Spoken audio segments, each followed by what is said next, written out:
goes. There we go, you son of a bitch. Now in there like some. I love that. We must never lose that. We're in there like swimwear. Right, that's pretty cool. Fantastic. Jacques, just turn Jacques down about. No. Don't listen to him. This is not his playground. You're not the boss of me here, James. Okay, sorry. It's my world. Oh God. Welcome to 2016, guys. Are we recording yet? Yeah. We are on the line. Well, Jacques, it's a lovely day to do this. Thank you for making it out, man. Yes, I can see the birds in the trees and the dogs in the field, and we are blessed with bunny rabbits out there. I mean, think about it. 702. Think about it. If your day job fails, 702 Classic FM. Damn, Skippy. You know, that's strange because I set the response car channels, all 15 of them, to Classic FM to irritate my colleagues. That is brilliant. But I couldn't find the button that locked it there. So, Do you even remember the prank you pulled on me? bring me up to date. So let's bring everyone up to date and just we like to do this kind of stuff in a workplace environment, but at the MS, your street, your road, the pavement, the base, wherever you work is your workplace. Yes, that's quite correct. So the pranks can extend from... I've seen some bad ones, like things that have happened at garages, the side of the road. Yes. Good ones. But carry on. The one you played on me, you asshole, by the way. I never got you back for this. I think I respect you too much. Thank you. The one you did on me was, so every time we start a vehicle, you have to push a button, obviously on the fancier cars, or open the key. Yes. What's the first thing that happens after that? After you press the button. Ding! Yes, you get the satellite tracker alarm. What's it called? It's the satellite tracker. So there's a little key you've got to step into his little hole. And I thought, fuck this, I'm not going to tell Jacques about it. He can just drive around with the alarm on for 2 weeks. No, I didn't do that. It lasted me a day, but I still drove because he took the key, obviously, and gave me the actual car keys, and then I drove back from the base, which is Hillbrow, all the way to Lens South going... I must just say, it's character building. Dudes that build character. I laughed my head off, I must say. I did laugh. I wasn't upset. But we do that to all newbies. Goodness we have to do that, and it gets newbies. Goodness we have to do that, and it gets worse. But I'm going to save. What do you mean it gets worse? At what point do I stop being a newbie? It's been nearly 2 years. No, I can stop being a newbie now. Yeah. I definitely feel like my cherry's popped. I feel like I've been held down and popped several times. You can say that again, bro. You really had an interesting 2 years probation. My hairy ant. 2 years probation. That's hitting the nail on the head. But I must say, but then again, look at the times that we live in. Hey, not easy times. So, thank you for coming once again. Let's just take a moment every episode. Mental health, mental awareness. We'll get to that. I told you I've got some hard questions. Difficult ones like advanced algebra. Oh my God. Yeah. A plus B, James. We'll pass that one to the large dog outside. What's his name again? Odin. Odinson. That's a very cool name. As long as we don't run out of recording space, because we've got so much cock to talk about. Don't stress this. Should I have brought my external SSD hard drive? You probably have one. James is the type of guy who has an extension cable in his boot to charge his response car. Everything. No, not just the car.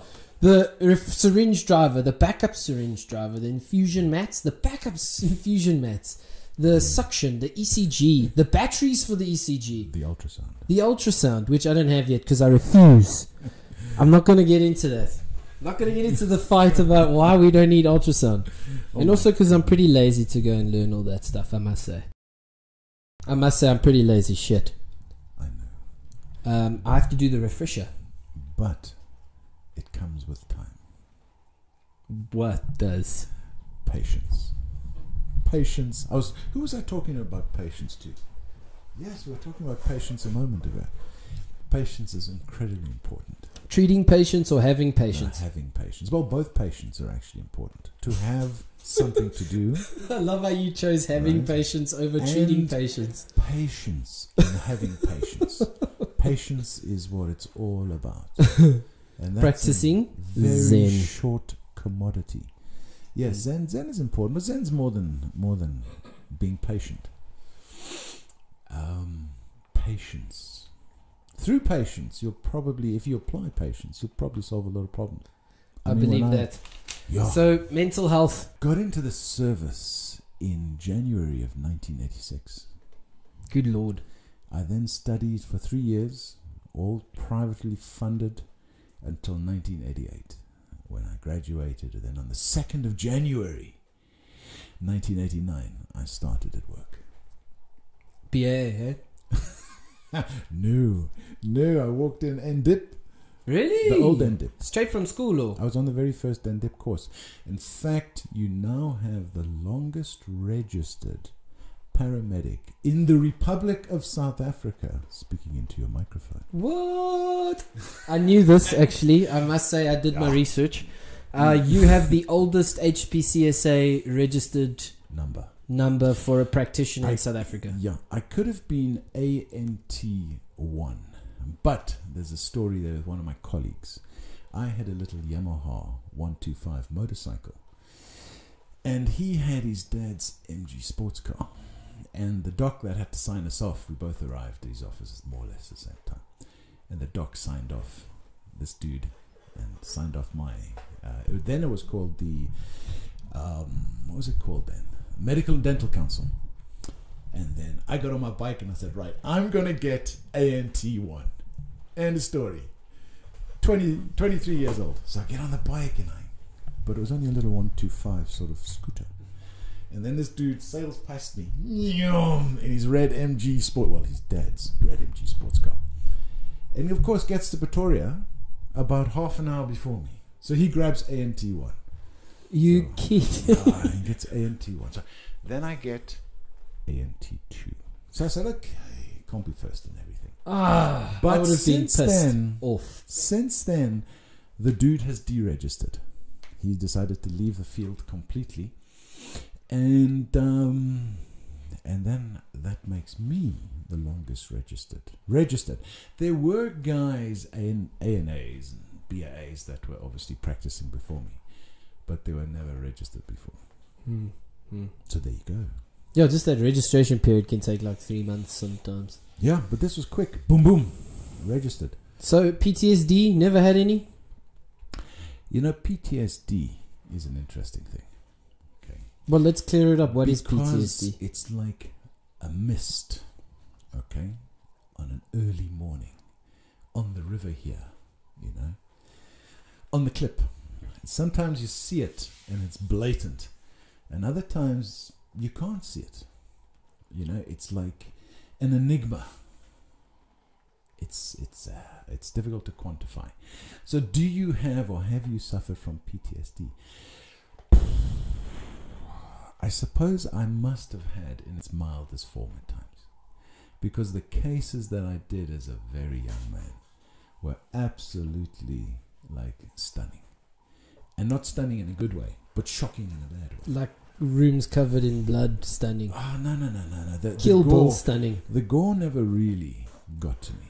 You know, you get used to the gore, the visual gore of it, but then you think about the psychological aspect to it. You know, you think about the huge loss that people suffer, almost always totally unnecessarily.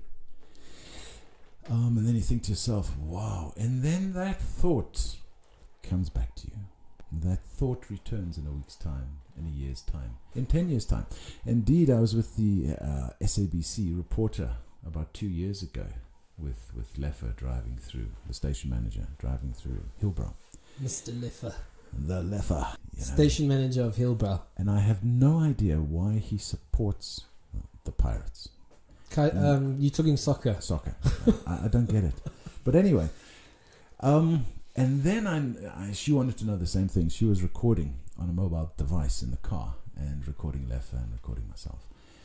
And I brought up the same case that I did in my first year, which was a tragic case of 2 twins being wiped out, 3 and 4 years old, and me having to sit with these 2 kids and get them to Joburg Gen.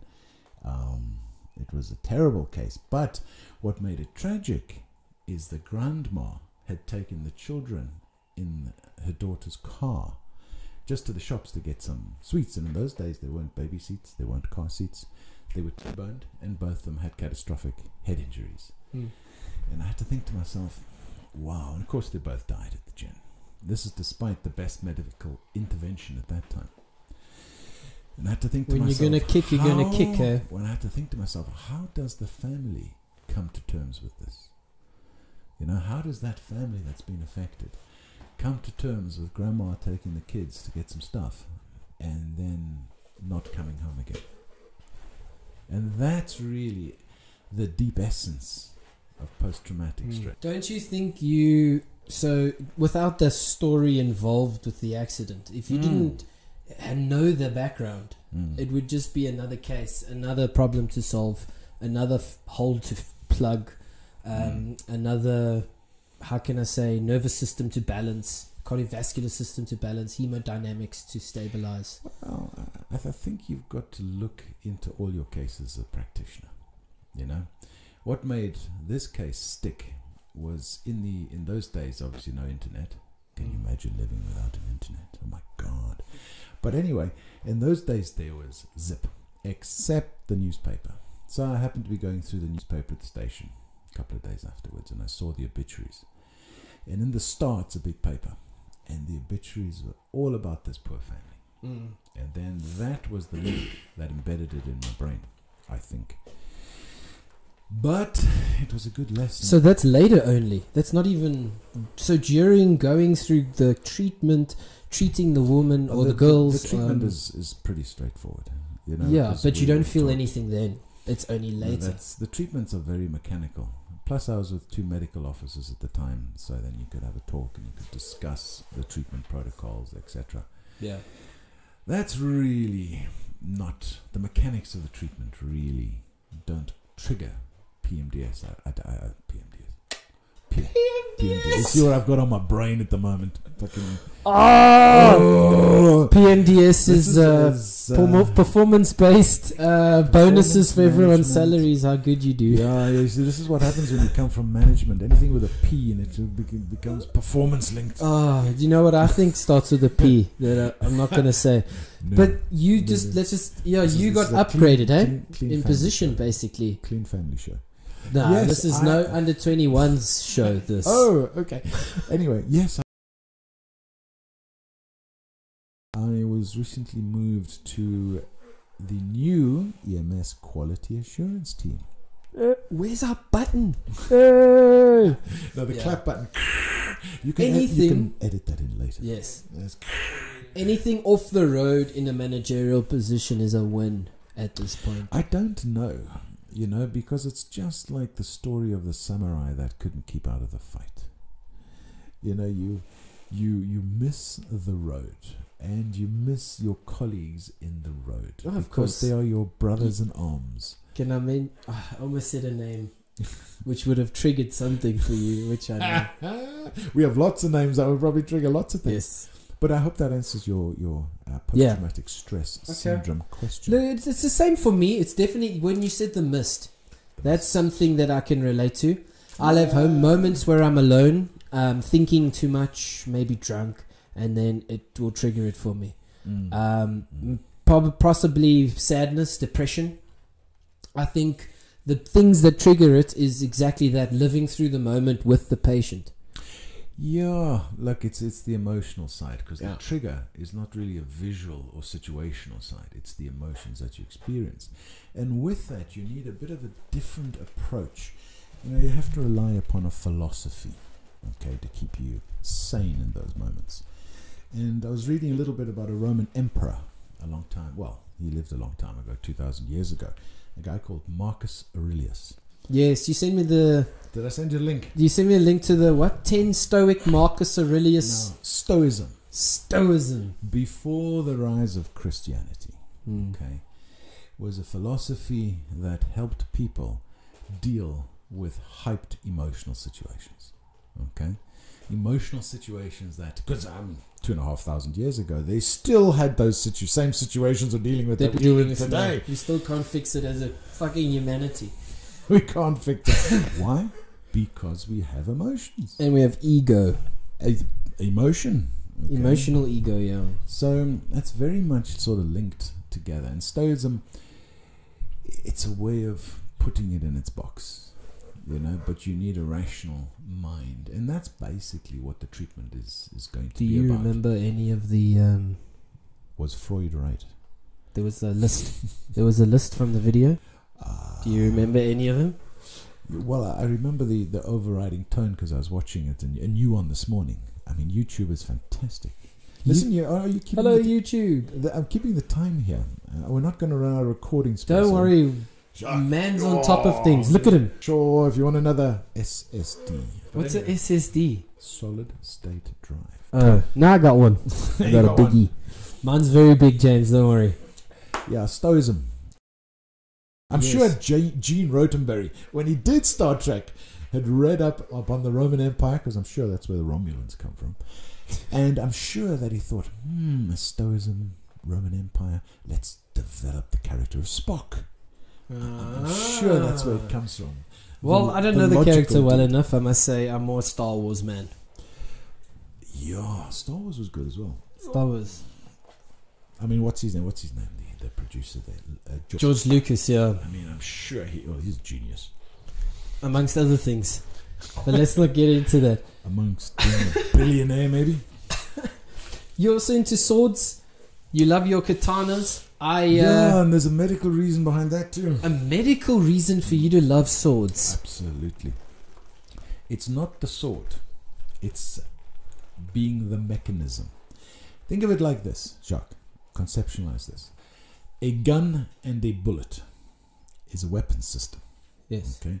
Think of the bullet being the sword. Okay. And think of the gun being the person. Now, humanity has condensed a killing machine into a small weapon the size of your hand. Okay. But 2,000 years ago, didn't have that technology. So we had to train humans to become swordsmen, fighters. And that was a lifetime thing. So it takes a lifetime to make a master swordsman, literally 80 years. All the hachidans that are predominantly in Japan with kendo and aido, these guys have studied their whole life to become a gun, not the bullet. Their sword is the bullet.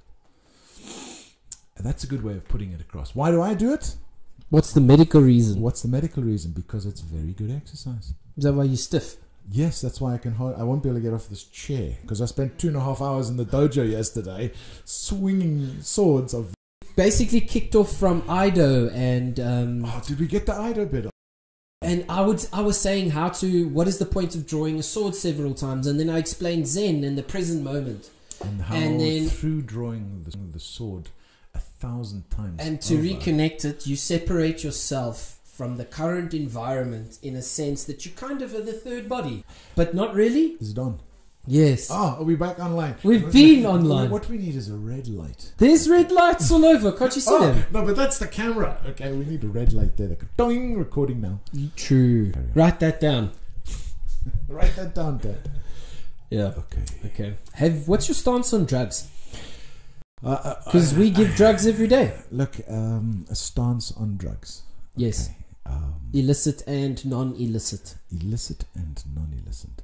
Well, if it wasn't for the advent of modern medicine, I don't think anybody would be in this room, honestly.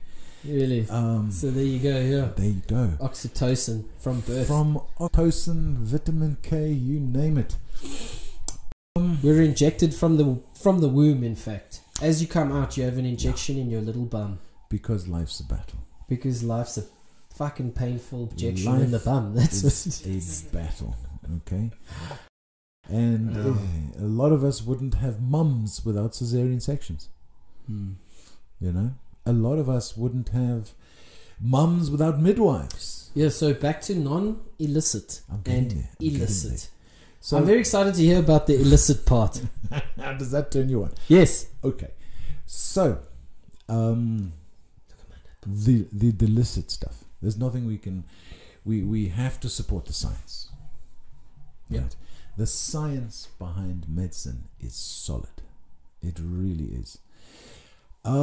Sure, there have been massive tragedies in the development of medicine. I had it the other day with the anti-vaxxers coming up with thalidomide. Oh, yeah. Yeah, medicine gone wrong. I was Medicine trying gone wrong. not to get to the subject because it's also a passionate one for me. All right, but I'm talking, not you. Silence, son. Okay, sorry. Go ahead. I'll give you a chance later. Okay, so that is an example of the science gone wrong. Anti-vaxxers. And no, thalidomide. Oh. Okay, it's an example of medicine gone wrong.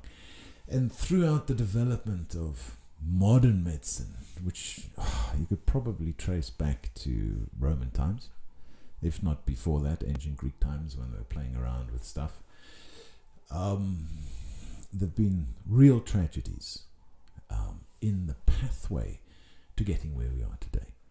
But you and I both know that our new extensive list of medications, they all work. I haven't come across any of the paramedic medicines that actually in their context fail. Have you? No. No, they all work. I don't think there's a better feeling in the world than noticing something wrong and giving a medication and seeing an immediate response. Yes, and saving a life. Yeah. I mean, how many times in just the 4-day cycle in Hillbrow, okay, this is not sleepy old Lane South. What? Shots fired. Shots fired across the bow, Captain. No, yeah, Hillbrow, mental. The last one was TXA. What a good drug. Remember we had questions. Hang on. Remember we had the riots? Yes. Okay. Recently, I mean, Hillbrow, they were just walking in, banging on the gates, although the clinical director closed the clinic because of all the shooting, etc. And the clinic was totally overwhelmed. You know, my colleagues walk in there and they say, "Hey, Mr. Miller, this place is like Blood River. Why don't we close the doors?" So I looked at this and I said to the doctor, come here. You are completely and absolutely overwhelmed, right? There isn't a spare bed or a spare seat anywhere. And I've never seen anything like this. You're going to have to talk to the MMO, Managing Medical Officer, and you're going to have to say, "Chief, we have to close this place." Yes. Which they then did. But even closing the place, they were like still bodies like walking over, half dead. Lord. And eventually security was deferring people off to the fire stations, the police station where we had the emergency base. Imagine the fire stations. Yeah. So anyway, there were a lot of people. I think we only lost one patient. You know, talking tragedies there. I think we only lost one patient out of a possible 60 patients, which we accumulated in 1 hour. 60 trauma patients. That's but not boasting, eh? we all got it together, and I did have a few amps of TXA. Okay, so we done the upgrade, etc. And I thought, okay, this is heavy trauma, heavy bleeding. I won't go into details, but hey winner, this was incredible. And the TXA worked. It saved 2 lives. So explain what TXA is. TXA, okay, if you think of one of the most poisonous snakes in the world that lives in the sea. It's a sea snake. A sea crate. Snake. Yeah, there's a sea crate. It's Is it a snake? A crate. It's KRATE. It's black and blue. Yes. And like little stripes on it. Its toxin is a coagulant. Okay. Right? So it nails you, and then it gets in. Hemotoxic. It's not quite. It is hemotoxic because it kills the blood, but it kills the blood in a certain way. It coagulates your entire system, and you end up with thrombi everywhere, and you just drop dead. Doof. Wow. So then they thought to themselves, and it's been in development for a long time, maybe 15, 20 years. They've been clinically playing with the stuff to get it right, because again, you know, you've got a benefit versus risk. Yeah. You know, you always. can't. Oh my goodness, he's dying from that stabbed chest. Let's just kill him a bit more with this. No, you can't do that. So, damn it. TXA had its roots as research into stopping mass bleeding, effectively slowing it down. So the poison coagulating the body will From the eventually coagulate to an extent, not too much that you die, but it coagulates to stop light venous bleeding. Is that it? It's not poison, it is now medication. But The with us, surest poison is dose. you're on a lot of other controls. You know, a lot of other chemical controls. Definitely. Let's in the not even talk pharmacology. about the vaccine controls. You had the vaccine. How did that go? The vaccine. My goodness, you're firing these questions thick and hard, aren't you? No, I Thick just and wanted. fast, thick and You fast. felt crap. A bunch of us felt crap. No, it was. I'm did so- you come with us that No. day? Oh man, you missed out on the party. So I was sitting there, and again, Leffer was saying, "Mr. Miller, you must get all these guys in Beloy." The district manager, Yes. Donald, saying, "James, you must bring all the guys. Bring all the guys." I'm thinking, okay, how am I going to do this? So I thought, okay, I'll phone everybody. So I Is that phoned why you everybody. phoned me? Did I phone you there? Yes. I said, get your ass here and get an injection in your deltoid. And Faced him these. and of course Jacques promptly ignored me. But all the other guys came, right? And what is interesting is we've had two breakthrough infections. You know, What does a breakthrough infection means? It's that means you've had the vaccine, yes, right? and You've you gone still get through- infected you've gone with through COVID. The 10, 11 days, and then you get a very light version of COVID that keeps you at home. No hospitalizations and no deaths. Okay. It is interesting that on my shift we had one BA who didn't want to vaccinate, and then we had the station manager who also didn't vaccinate, and both of them, well, the boss was in hospital for a month in ICU. Okay, Sure. and I was like thinking we're going to lose this guy. Really? Yeah, I mean the X-rays. So you went his and visited condition. him? No, I can't visit him. I'm going to Well, put a spacesuit on and say, hello. No, I can't do that. So they were both serious. They were both serious cases of COVID, one requiring, and the rest of the gang who treat and move COVID-19 patients every single day, okay, 5 or 6 a day, requiring hospitalization, so their viral load is going to be high. Yes. Because they're pre-hospital, sick at home, can't even walk down the stairs, call EMS. So they were suiting up, and we went and got them. We actually moved the very first patient 0 in this country. My shift. Patient 0. Took me about 3 hours to convince the guys to suit up and go get him. 3 hours. They were terrified. And I had to say, guys, it's okay. The PPE works. Body. Here's the spray. You didn't go with them. No, not a chance. I was directing operations from the background. But at that point, we they all did thought it. this was like the Black Plague, man. Yo, we didn't know what the hell was coming. But hats off to Mr. J and Martin Corsi. They handled it perfectly. Who's Martin? Martin Corsi. Oh. Martin Corsi. She's a BA. She works with us. Okay, I know. And Mr. J. Genetois. What a guy. Brave. They just said, oh, let's get this over with. Suit up. Spray. The whole trip, I mean, these guys were so protected. It was unbelievable. The only thing I didn't do was give them a scuba tank. You know? Sanitize the ears, they pass. Sanitize the ears, it comes through. Oh, jeez. But they did the first patient 0. We did it. Wow. That's And something. What a thing. We've gone through... Look, I've been there in less than 2 years, and we've gone through clearing out Joburg Gen Yeah. from that fire already. That's recent-ish. Yeah, that's recent. Months ago, What 2 stress, months what ago. stress between the Good 2 waves. Lord. Between the second wave and the third wave. What an inconvenience. And now this is the time third to wave. close your frigging hospital down. My number 2, Lisa. Hello, Lisa. Is Is this the physiotherapist. wifey? Where's the base for wifey? I suppose you can say that. Hello, Lisa. Is Hello, a Lisa. physiotherapist. Okay. And she's like me. She graduated more or less the same time. She did the BSc course, and she's been a practicing physiotherapist all this time. She doesn't do chests. They're too high risk. They're too dangerous.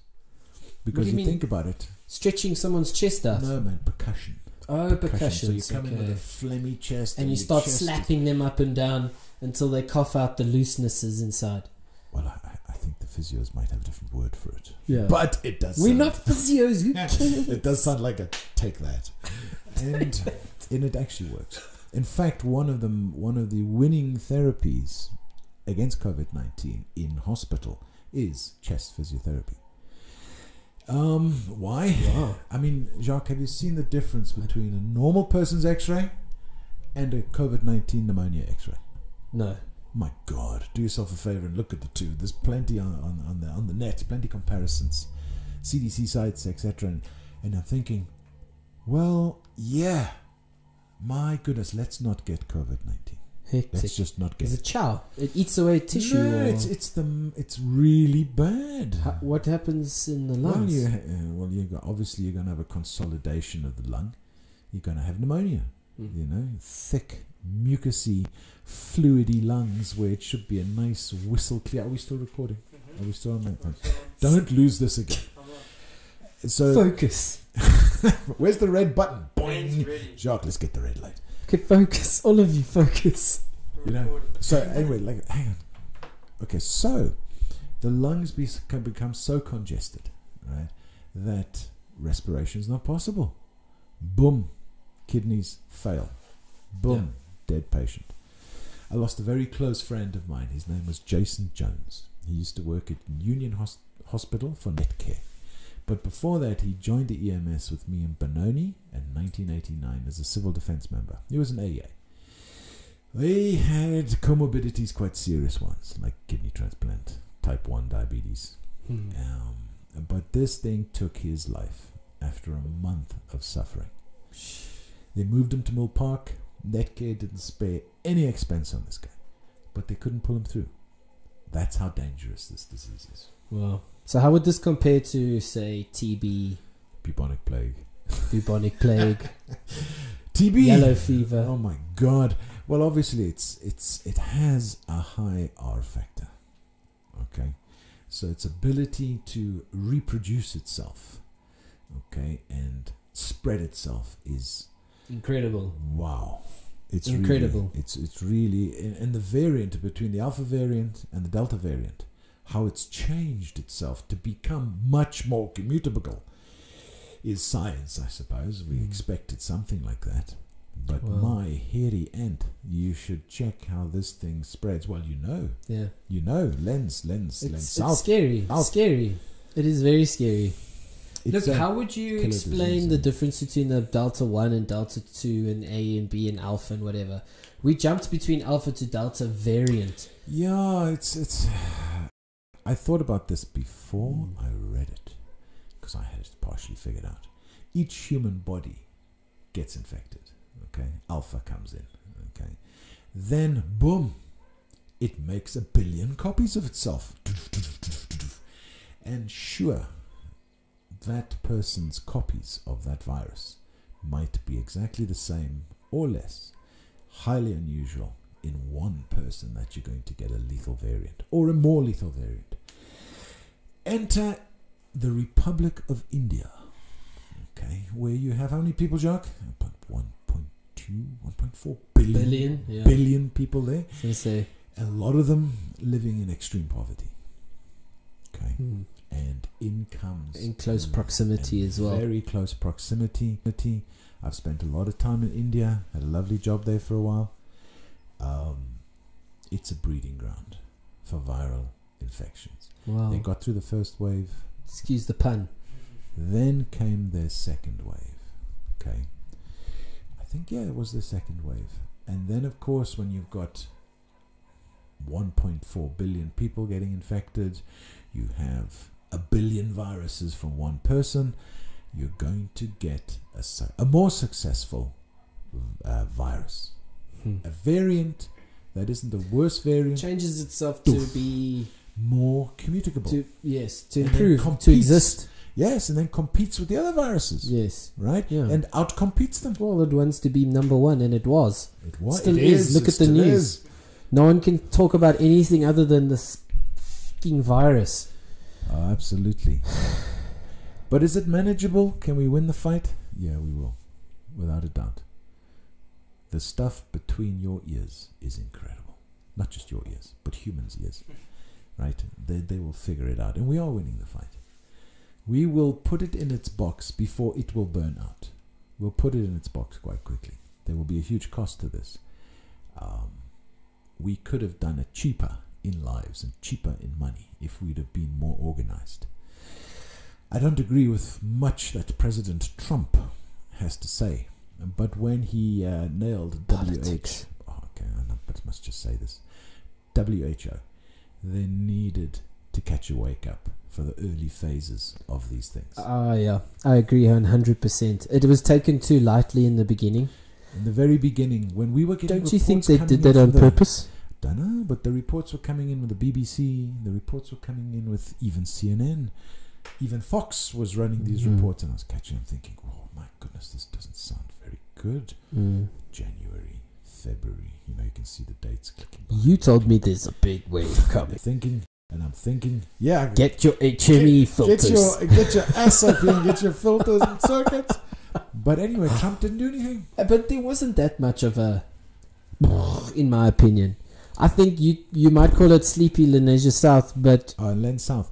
No, we didn't get that kind of thing. yeah. So We got a lot of them, if you but look at- they were casuals and they weren't that critical. if you look at the wave, how the wave progresses, Yes. on the back of the last wave, you see the deaths, the DODs. So I was running around in that response car. Remember the nasal swabs we were doing? Yes. And I thought, let me run a survey. I mean, geez, there's a sheet here with 25 spaces on. Never get 25 bodies. Never 25 dead bodies in one day. Well, I actually ran out of paper.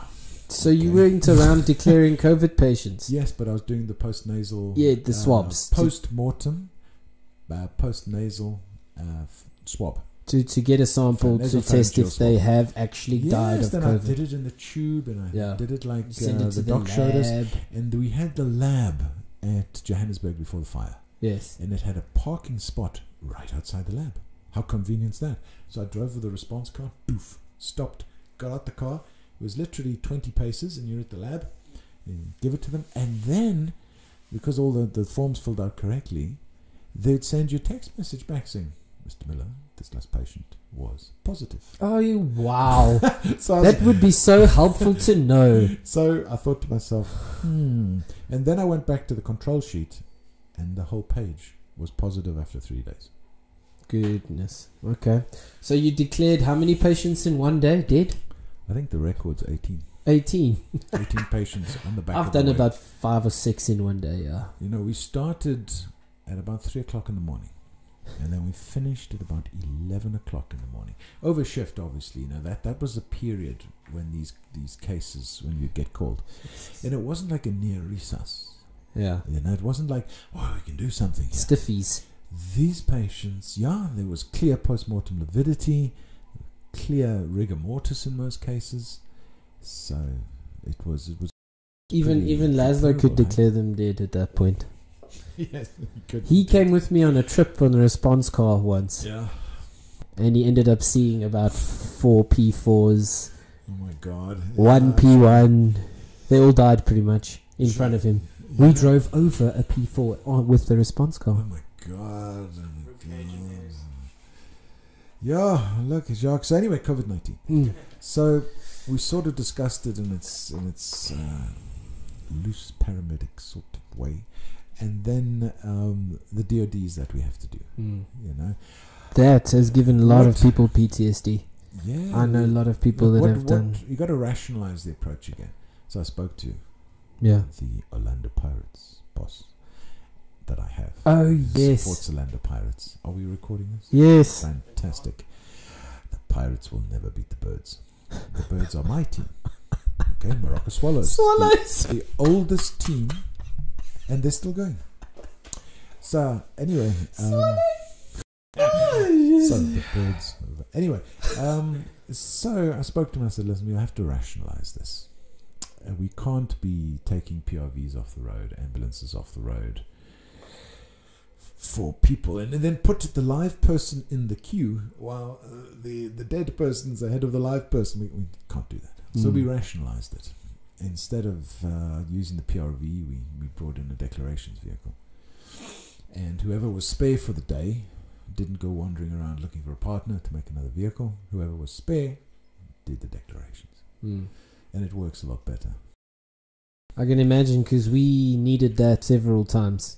Yeah, and it's like you say, I mean, it's you're driving out distances, you're accessing property. I think it's more taxing. You deal with the family at their most vulnerable, the people. My first declaration as a student, I drove with an ILS lady. We went to the fire station first for an hour, had tea and coffee and met everyone, then went to the call, and that patient was now no longer alive.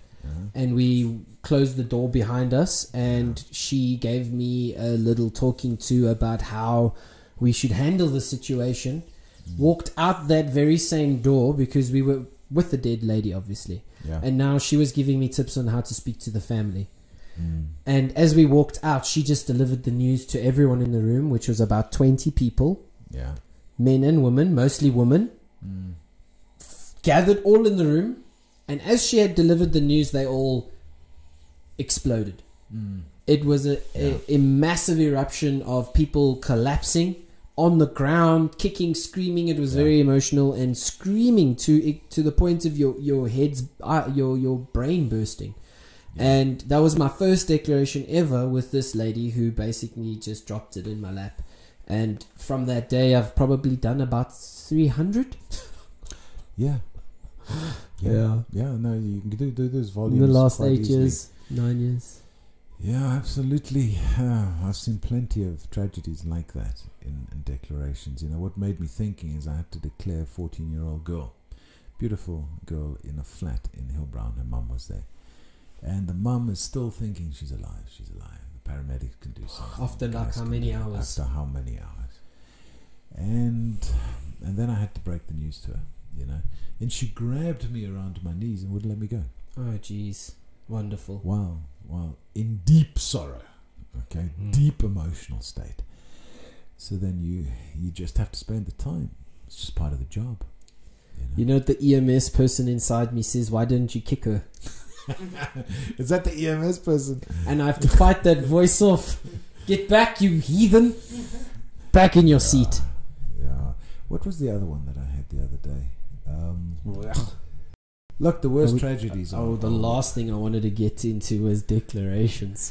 You know, the worst thing... Well, it's one of the worst things of the job. Yeah. You know, the 100%. Department of Health saw the gap. They decided, listen, we need to do something with this around about 2003. Well, look. And they did it, and we got to live with it. The worst is the children. You know, they haven't had... When an old toppy like me kicks the bucket, okay, it's different. Oh, he lived his life. Is that a long life? Look how grey he is. He's full of scars. He's got scars everywhere. Tattoos and shit. Done his bed, he's been to India. And they can't... How do you compare... But if it's a 2-year-old, 3-year-old, to a when you're 2-year-old raising or a 14-year-old, 5-year-old, or even a 25-year-old, you know, how do you come to terms with that without having serious problems? It's not impossible, it's just difficult. The feeling of the dead person's skin. So if somebody around me got cold in the winter time and I felt their skin, it would immediately put me off. I'd be sick for a couple of hours, it's thinking like about waxy hard feeling. 100%. It's the ice cold, but it still feels like skin. Yeah, but it's not quite the same. But it's not quite the same. There's you no think warmth from a soul. You're on the set of The Living Dead, The Walking Dead. That's it. Kind of like a stripper feels. Oh no, I haven't actually. It might now. Let's not go there. LOL. Lisa, it is her. Yeah, that's her name. She's the physio. Right, what's your next question? Come on. Are you recording? We don't want to lose this. Oh man, jeez. So you've never taken mushrooms before? No. Oh, illicit. Yes. Mushrooms, specifically mushrooms, LSD, psychedelics, acid, cocaine. Man. I want to hear the dirty story now. We need a dirty story before we run out of battery. Are we running out of battery? We're running. We're an hour in. Are we an hour in already? Yeah. We haven't even touched the surface, Jock. Look, it is. You can come back. It is impossible to go through the 40 years of adult life or so that I've had without running into some sort of declared illegal substance some way. Okay. Trip and fell with a mouthful of cocaine. What's my viewpoint on it? Or what's my experiences with it? Unfortunately, hardcore, that's repetitive use of most of the hard drugs, always end in tragedy.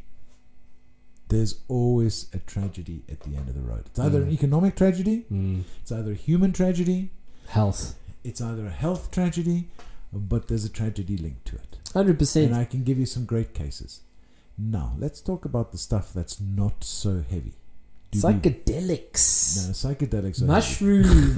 Mushrooms You never tried mushrooms before? No, they alter the chemistry of the brain. 100%. Okay, there's enough evidence to keep away from those. I'm not an experimental scientist. If we do look, though, but the treatment of mushrooms and the effect of mushrooms on the brain for someone like PTSD, they do alter the brain, but they alter the brain's perception. You've got to work on science. Okay? 100%. Did you know that psilocybin molecule is an exact replica of other neurotransmitters in the brain? That's probably why it works. Like serotonin. That's probably why it works. Let's talk about dope and the de-illegalization of it in South Africa. I don't know anything about that. Now, dope as well is you run into it as a young person. Bill Clinton did, and who else did recently? Another US president came out the box and said, he used to smoke it up at college. Probably Bush. It might have been Barack Obama, wasn't it? Oh yeah, Barack is pro. That's well known. So he's a black man, of course he is. There's a whole pile of stuff that goes with the delivery device. Like nicotine is delivered via tobacco, right? And the delivery of it is a problem. The inhalation of smoke, of burning carbon bits into your lungs. I was working for a company. Everything in balance, I guess. Big company called Rio Tinto in Mozambique, and I was doing their health and safety. And we were studying a substance called coal tar pitch violets. This is the thing that finally nailed smoking to lung cancer. This is the thing. This is the substance in tobacco that changes your DNA. Lets it go wild. And it's the same with when you smoke in doobie. That's what you're getting. Coal tar pitch violets that are coming in, and the delivery device is failing. Am I saying then you have to vape dope and use water? There's to many deliver ways. It? There's many delivery ways. But I must tell you a story about a whole family at a creche that mixed up the normal cookies with the dope cookies. And this is not an urban legend. A whole family? No, the family was running a creche. And they got the two cookies intentionally, but the cops did a big investigation afterwards and somebody got arrested. But they mixed the cookies. So the kids were high. Oh, the teachers were high. They called EMS because half of them were unconscious. And I arrived there and you realize that these guys, their behavior is so irrational. 1 minute they're down, next minute they're really up and they're dead happy and they're flying. Next minute they're unconscious. So jeez, it was really a tricky situation. And from that perspective, its use is out the question. However, there's a large mounting body of evidence to say that in certain medical situations it works like a bomb. And I'll tell you something, if I had a terminal cancer, you could come to my house every day. Really? Well, you're welcome at my house every day, James. Fantastic, but we'll try and skip the terminal cancer, okay? Yes. Come to my house for some doobie and you don't have those doobie keep in the this house, cancer. do you? I see you have pastel de nata. Yes, smash. I love Mozambique. Don't even get me started. I have a flag here somewhere. Do we have enough battery to talk about Mozambique? Oh yeah, we've got about 30 minutes. Oh my, is that all we've got left? Yeah. Jacques, I hope I'm getting some good. I hope. Well, for now it just sounds like we're talking a lot of shit. It sounds funny, but it's free speech, and it's Look. getting to know the personality, bro. Anything else more important before Mozambique? Lots. Oh, come on, give me something. Give me a controversial one. Wow, a controversial one. What do you got? 8 million people have received the vaccine. In South Africa? Yeah. Yeah. Do you know that? I don't think it was as high as 8 million. I thought we were only sitting 2 at days 6. ago. Was it 8 2 million days? people according to the news. Okay, and that's a Pfizer first jab. I don't know what that is. It's just whatever vaccine, because there's various. Moderna's too expensive now. Yeah. They decided we got to up the stock price. I wasn't the best topic to choose, I guess. But we've talked it to death. And we've I'd captured much it. rather talk. Okay, so my experience of Mozambique. Yes, tell us Can I about tell you Mozambique. my most highlighted experience of Mozambique? Okay, tell me. 5 grams of mushrooms in Mozambique. the ocean, Are you sure you had the right stuff? naked. Oh my god. No, I became naked later on Okay. because I just felt less connection to the earth with the pants on. 5 grams of mushrooms will do that. But Yes, I'm trying to get at is Mozambique's barren, beautiful beaches, the sea life, the locals, the safety, that people don't steal there. Nobody steals in Mozambique. Ooh, you haven't lived in Maputo for long No, enough. city. I'm talking islands, hey? Oh, yeah. Shy, you hit a left. You know, I got married. Lugar do Mar. No, I did Lugar not. do Mar. Yeah, my second wife. I was married twice. My second wife was Catarina Alexandra Guerreiro de Almeida Santos. And she didn't want to stick Miller on the end because it was longer. It was too long. No, that would just be ridiculous. My children. My daughter is Joana Catarina de Almeida Santos Miller on the end. Just had to put your piece in there. My piece got to be on there. She's got your stamp. And then Christopher carries a family name. My son is Christopher Gentil de Almeida Santos Miller. Gentil's a beautiful name. Yes, that's The rest I'm not even going to try. That's the family name. The family, the male side of the family was from Kilimani in central Mozambique in Zambezia. Okay. Of course, the Millers are from Newcastle upon Tyne and wet, cold, and unfriendly northeast England. Can see by your pasty white skin. But I must say, James, I love the shirt. Do you like the shirt? I love the shirt. Now, this. Can I punt the shop a little bit on? Go for it. Man, I thought this was a container shop in the local shopping center. You know, the guys buy a container, rent a shop, and then sell it out and close the shop. Container shop. Yes. But it wasn't. It's a full-on sort of modern samurai biker clothing shop, and it's got all the little bits that my daughter buys me and stuff. They're at Rand Ridge Mall in Weltevreden Park in Randburg, and they've got, if you like the biker apparel, Yes. and the samurai apparel, Love and it. if you like the big dogs, what do you call them? Wolves, big wolves thing. If that's your scene, that shop, find it. It's there next. I'm going to get that from you before you leave. You It's gotta very give me cool. an exact pin drop And there. it's not expensive. I thought, novelty shop, here we go. I went in there to buy some presents, something different. Yeah. And I was pleasantly shocked at the cost. So that's cool. So it's a favorite shop. No, I like it. You Favorite shop. pull the old man image out very well. Do I? You just need a big I had grey a- beard now. I had a beard. Winter comes on the bike. And the temperatures like we've seen in the last 3 weeks. Yes. Boom, boom, north So you degrees. actually are also a biker, just putting that in there. No, I am a biker. I've had many motorcycles and I still play with them, and it's a constant source of entertainment and cheap transportation.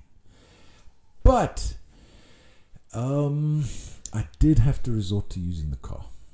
So I normally grow a beard, nice grey one these days, for winter, because it keeps your chin warm. It really does. Really does, yeah. It really does. Keeps you warm on a I bike. sweat a lot at gym though, under my chin. And then I just had to use the car this winter, because when it starts getting a chill factor of -10 on the bike, I thought, not a chance. Let me use the car. Plus we were in lockdown, so there's no traffic. Score. Yeah. But where were we? Mozambique. No, Lugar do Mar. Lugadamar. Yes. Yes. I know the place. I think my ex, she's an accountant. She used to do the books for the place. Do you know Tanabiki? Tanabiki is just up the road from So Lugadamar. next door to It's on the Tanabiki. Makaneta Peninsula. Yes. Yeah. So Makanita Island is the whole island. Yeah, it's on Islands Peninsula. Well, they call it Do you know the name of the big river there? No. That's the Tugela. Okay, is that Tugela? That's a Tugela. Makes sense. Yeah. I've seen the That- waterfall. Yeah, that which one? The Cascadas, which one? Tugela Falls. Tugela Falls, yeah. Yeah, Lesotho side. Lesotho side, yeah. That place was wiped out during the 2000 floods. It was completely devastated. So all that you see there has been built up since then, really. Goodness me. And that was sort of my introduction to Moz. We went across there to assist and to do what we could. Massive floods, once in 100 years. So you've always just been assisting and doing what you can. Yeah, having fun and making some money. Well, if you weren't getting paid for it, you wouldn't do it. I wouldn't. Nobody would. Nobody would. No, but you do get people that don't get paid and do things. I think I could probably count them over 40 years on one hand. Yeah. So Mozambique, it was an interesting experience.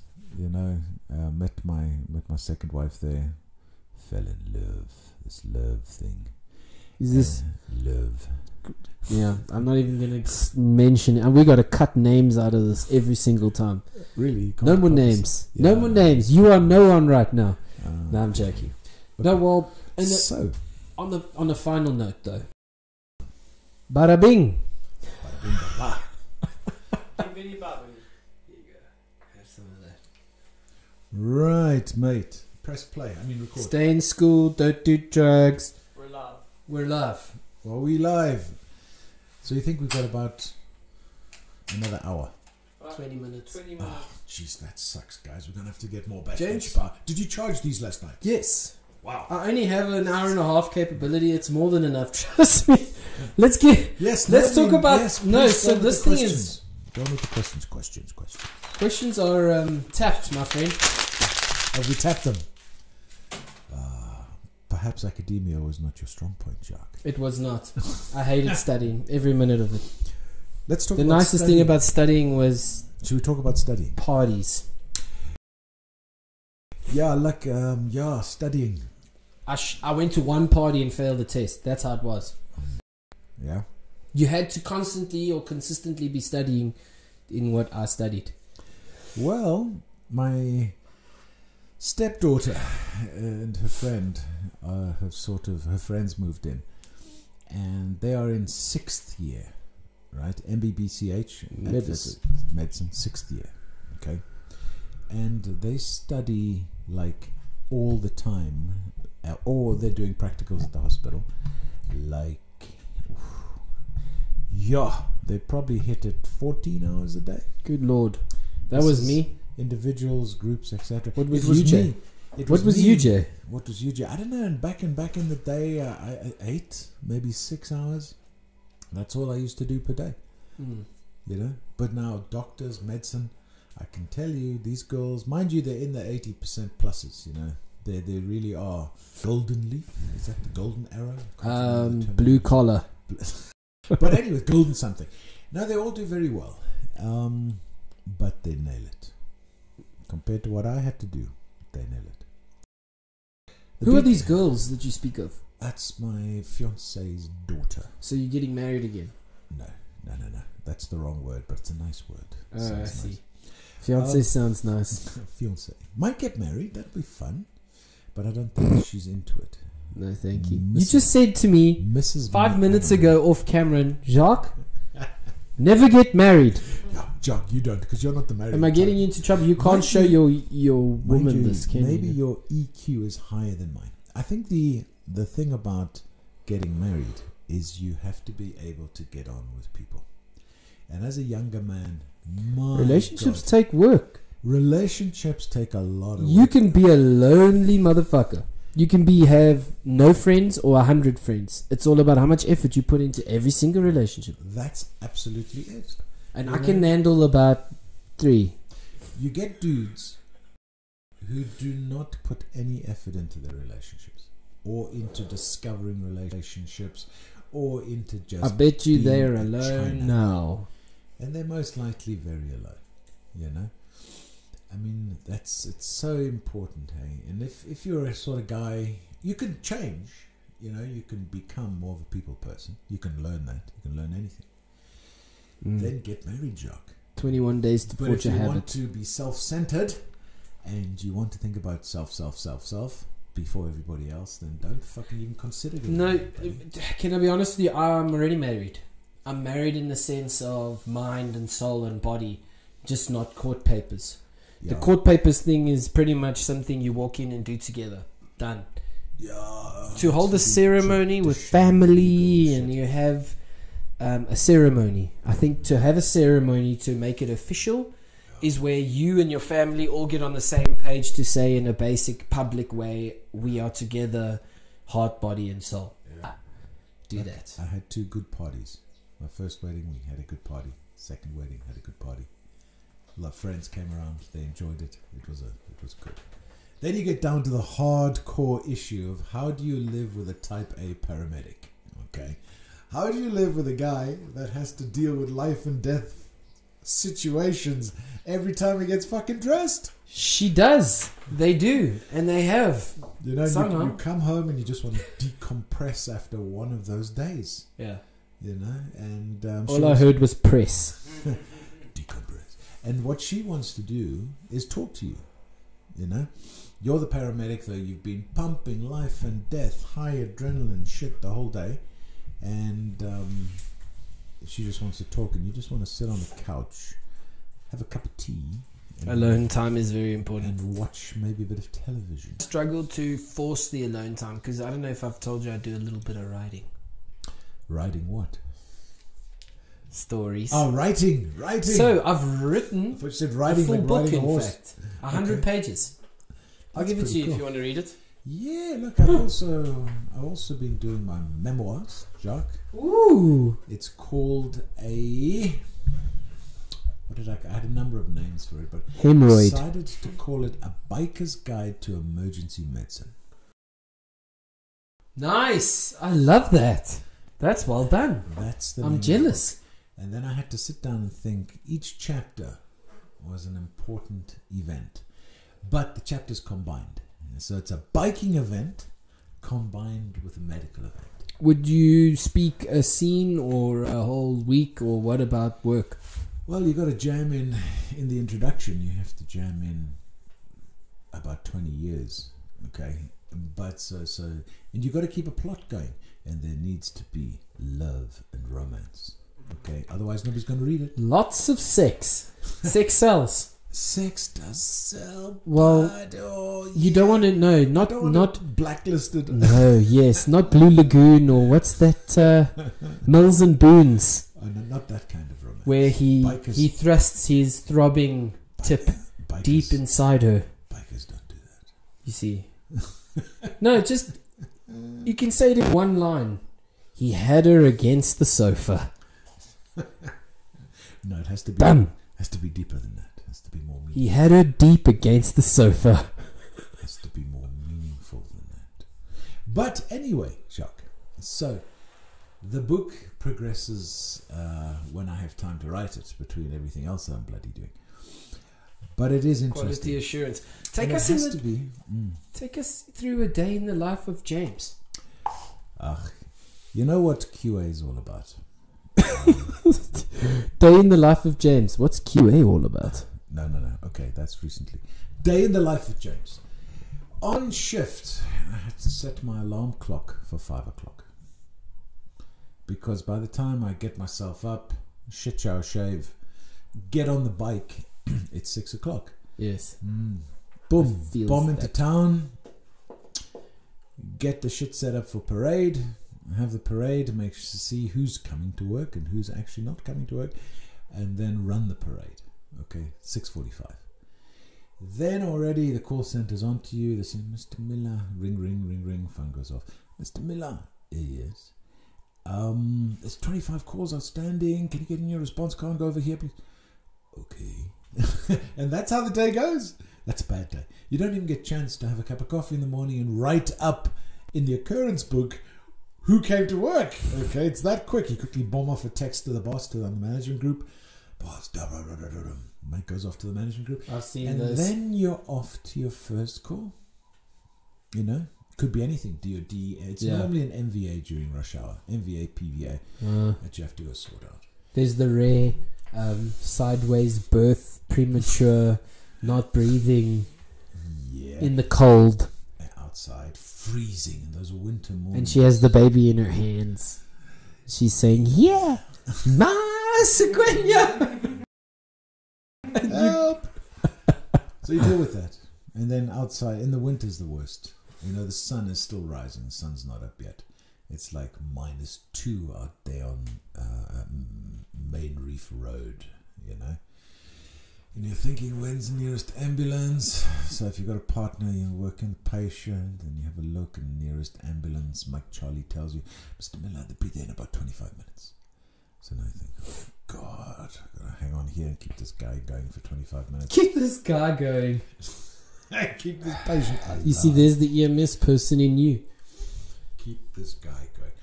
I'm getting Vaseline from my blocked nose on the top of this microphone thing. Don't worry, we'll spray. It's all COVID compliant.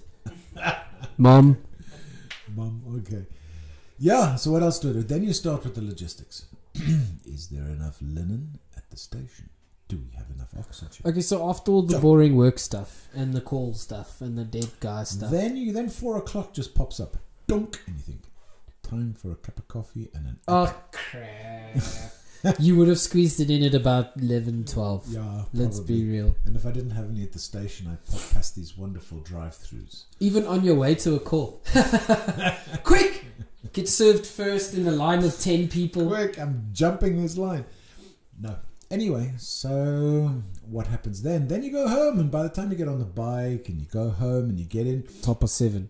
Of course, with COVID now, we've got a domestic decontamination process, and I hope all paramedics do.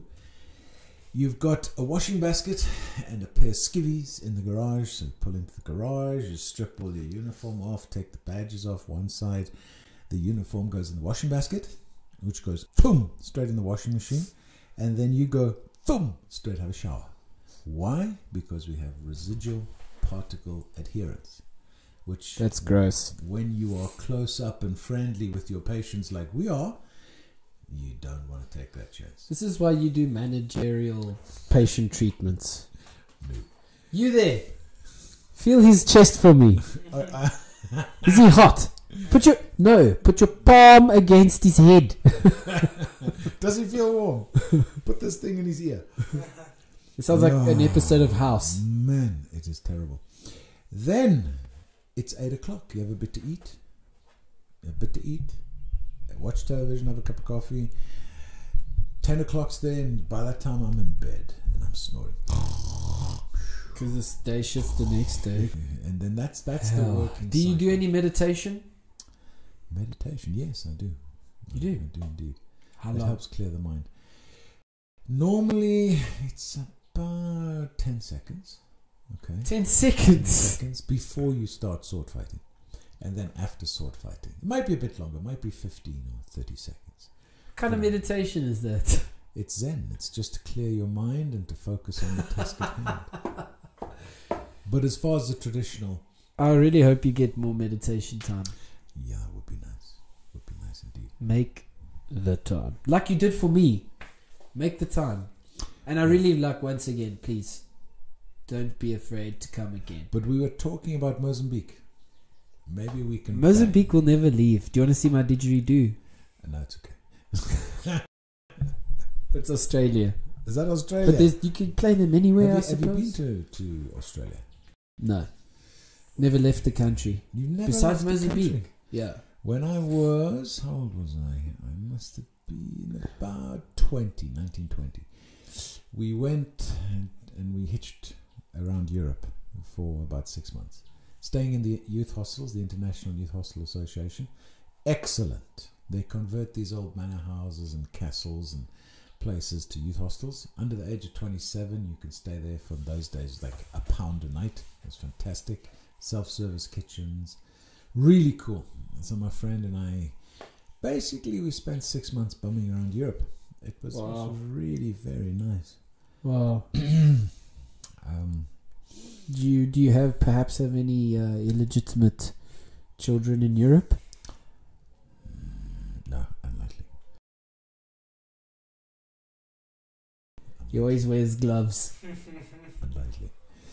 Yeah, what else? No, that was something. You've got to do that. Can we go to Mozambique now? Yeah, you can, but it's very restrictive. You know, I've tried to get my kids over. And Are they there now? Yeah, I've got 2 kids there now. And it's an issue because it's an additional 800 Rand for the test on one side. Then you cross. Then you spend time. And then another 800 bucks to go back. So that's almost 2,000 Rand in PCR testing before you can cross the border. Per child. Per child. Plus the adults. So add 5 grand onto the test. You know, that's a lot of money, eh? A lot of money. That's cool. This thing's got a countdown. Really? Yeah. So, can we conclude on Mozambique, please? Please promise me. Can you make me a promise? We'll never conclude on Mozambique. James. I was there for 10 years. James, I know. I'm listening. Can you promise me that we'd go there one day together, at least once? That makes sure that I'll go. So if you go, I'll go, and we make sure we do it together. Surely we can say we got the vaccine from work and then we get like a free pass? Not yet. Good Lord. Our good president and the Mozambican good president are busy talking about viral passport. Yeah. So then you just flash, but they can do it, but they need to make the agreement on it. And it's the best system because why don't we offer to be ambassadors to translate for our president and their president? I'm sure we'll do a great job and just yell at each other. No, they're diplomatic. They're winning. Slowly, they're winning. But the void I between love the positive attitude. The void, Jacques, between the 2 countries is huge. You know what Portuguese is like. There's no English in Mozambique. And once you get over the language barrier, okay, once you can start finding your way around the language, which is quite quick, then you have to look at the cultural barrier. There's the Portuguese Mozambicano culture, which has evolved over centuries, is totally different to ours. Oh yeah, absolutely. I don't know much about the culture, but I know they're very different to the laws. If you're doing business, the business law is totally different. The accounting law is totally different. The schools run totally differently. The Department of Health in Mozambique, I was registered with them to practice as well. Completely different, buddy. Wow. Totally. I was probably the first paramedico avanzado there. Advanced paramedic in Mozambique as well. And it is, man, it is the way they practice. It's not wrong, not by any means, but it's different. You know, it's very different. Yeah. Well, what do you mean by wrong? Why would it be wrong? Because it's not like, good. Not good medicine. Unethical. No, not good medicine. Or Stone Age medicine. Stone Age. Yeah. I once knew a doctor. He's still there practicing. He's a good friend of mine, good partner. We did many projects together. And he once said, you can't practice medicine in the Stone Age. It's impossible. And he was referring to a project we were doing while we were sitting in a frigging airport together because the flight didn't come in. And we had to sleep there at the fucking airport with my jacket being chowed by mosquitoes, just like Hillbrow Base. Being chowed by mosquitoes. In summer. Waiting for the flight which came in the morning because the airline, LAM, went through a phase of unreliability. And everything in that country is travel, right? Because it's a long country, 3,200 kilometers long. And there are centers all over the country, the capitals, right? And they need you there because there's commerce there, and there's people there. So you fly out there and you do your bit, private company, NGO, or the state needs you. And trying to get back in the distances, different lifestyle, you know. So if you wanted to work tomorrow, you get a job in Mozambique tomorrow like that. There's many, many projects that need remote site people. And that's another form of medicine that we could talk about for hours, working remote site. Oh, That's definitely. Completely different. It's called making a plan. Yeah. Spoeg and plak. It's called Make a Plan. And I did a lot of remote site work in Mozambique. I did a lot of marine rescue as well. Water rescue on the Maputo Bay. I was privileged enough to work there with a company for about 8 months, running boats, rescue boats, bay boats, working on the water. Completely different environment to working on land here. Totally different, but it's the same thing. Rescue. You know how complicated water rescue is? It's a hard environment. Yeah. It's all about motors. It's all it's about. It's about motors. Outboard, inboard motors. Your motor is your life. That thing goes down, you got trouble. So it's like a heart. Without your heart, you can't do squat. Motors, air. I recently spent 5 years flying on choppers, Limpopo and in Mpumalanga before I came to Joburg. There, the helicopter becomes your existence. It's like a little diamond there that you have to look after and look after because it looks after you. Screw it up and you are going down. And when you go down, you are not getting back up again. I can tell you some stories, but I don't know if the pilots, if they hear this, well, they would appreciate. Especially the pilots. Especially the pilots, because pilots, they're a funny bunch. Right? You know, you've got fixed wing pilots who are cool. Yeah. Very cool because laid back and they're a bit easier. Sure, they can get pedantic at times because it gets stressful. But helicopter pilots, my goodness. I've only met one relaxed helicopter pilot in 5 years. Yeah, but normally they're uptight people because they have to do such a lot. Helicopters are a weird thing. Helicopters, like you're having a psychic relationship with it. So it decides it's going that way, but before it can go that way, you've actually got to stop it from going that way. Yeah, man, it is a tense job, helicopter pilot.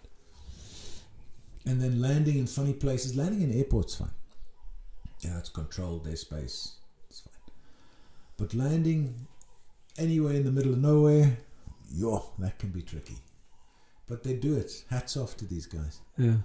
They do it. All the EMS pilots that I've worked with and the 2 companies that I worked for, they were fine. Yeah. They were really good guys. Hats off. Hats off to you, James. Hats off to who you are, and hats off for trying to teach my dumb ass. Are we running out of time? I'm just giving you freaking acknowledgement and compliments. Man, I don't want to finish. I don't know. What does this thing say? We've got very little left. Okay. Well, thanks, Jacques. Like and subscribe. Please like and subscribe. Jacques. It's up to the editor. Yeah. The editor needs to sit behind the computer now and try and make sense of this. Sense, yeah. And then you know what happens is I'll be sober because during the week and stuff, it's a back thought, and this is my spoil for the week. Here now with you guys, it actually heightens the moment for me. And then if I'm off for a while, I actually feel sad and slow and depressed and tired and looking forward to this again. Well, you know what, Jacques? This relaxed way of talking about stuff, I think you can pull out some real gems. I think so too. I think so. People must try and forget about this. And we've got some gems today. I was in tears, man, twice. Cool. Yeah, Jacques, so in the closing minutes before we have to... how long have we been recording? About an hour and a half? Yeah, hour and a half, hour and 40. So it's been really good conversation, eh? It's been very good. Really Thanks. Why I'm saying thanks for having me by. It's nice to have an intelligent voice in the room. Bounce some ideas off our dumb heads. We learned some shit. We'll get your freaking mic sorted. I'm sorry, bro. I feel bad about that. It's working. It's just soft. Yeah, Don't know why. Oh well. When are you back on shift? What's today? Sunday. Tomorrow. Shit. Tomorrow morning. Yeah, tomorrow. Double time. What does that mean? That means a public holiday. Okay. Tomorrow. And you're working tomorrow. Yes. As part of our union management negotiated... you're going to get double time overtime. Oh, yeah. Nice. For the day. Bargain! It's a banger. For 12 hours, that's a good It's a banger. one. It comes out in the end on your salary. It does. It really does. It does. Do you have any tattoos? Jacques, I've designed tattoos. We I've don't drawn have them. any. I've taken them to artists. What's your problem with needles? You're scared. No, it's just time. And then, of course, when you go there and the guy says, "Oh, that'll be 8,000 rand." You like inflicting pain more than actually. And I look down and say, "What? You want to 8,000 No, you must meet Creel, son. I Have you met Joe? Little yes. Joe. Have you seen the tattoo on his arm? Yes. 17,000 bucks for that one. Good God! He's a whole ripped him. Joe's coming on here, by the way. Yeah. I'm out of film Are here. you out? Okay. I got 1 minute left. Joe's a splendid paramedic and he has the most detailed arm. You must get it on camera when he comes here. Okay. It's outstanding. Yeah, You know? it's pretty sick. It's pretty sick. That's Um, 17,000 bucks. It took him a year to do. We'll show you ours when we're done here. But we must get Cruz. There's a tattoo friend of ours named Krill. Yeah. Krill. Is he expensive? Beamer. No, I swap him some Mary Jane for some tattoos. You have to show me. Okay, come on, get him on. Wow, that's pretty cool, eh? That's not bad. You would get on with Luke, my son. He would. He's got something similar. Really? Very cool. Yeah. Very cool. He's done all of Laszlo's. Show me on. Well, he's done 2 of them. How much did he charge you for that, Chuck? This? Yeah. About 50 grams of 100 grams of weed. Okay, but in rand. He's Are we out? man. Are we out? Yeah. All right, press save. Don't fucking lose it.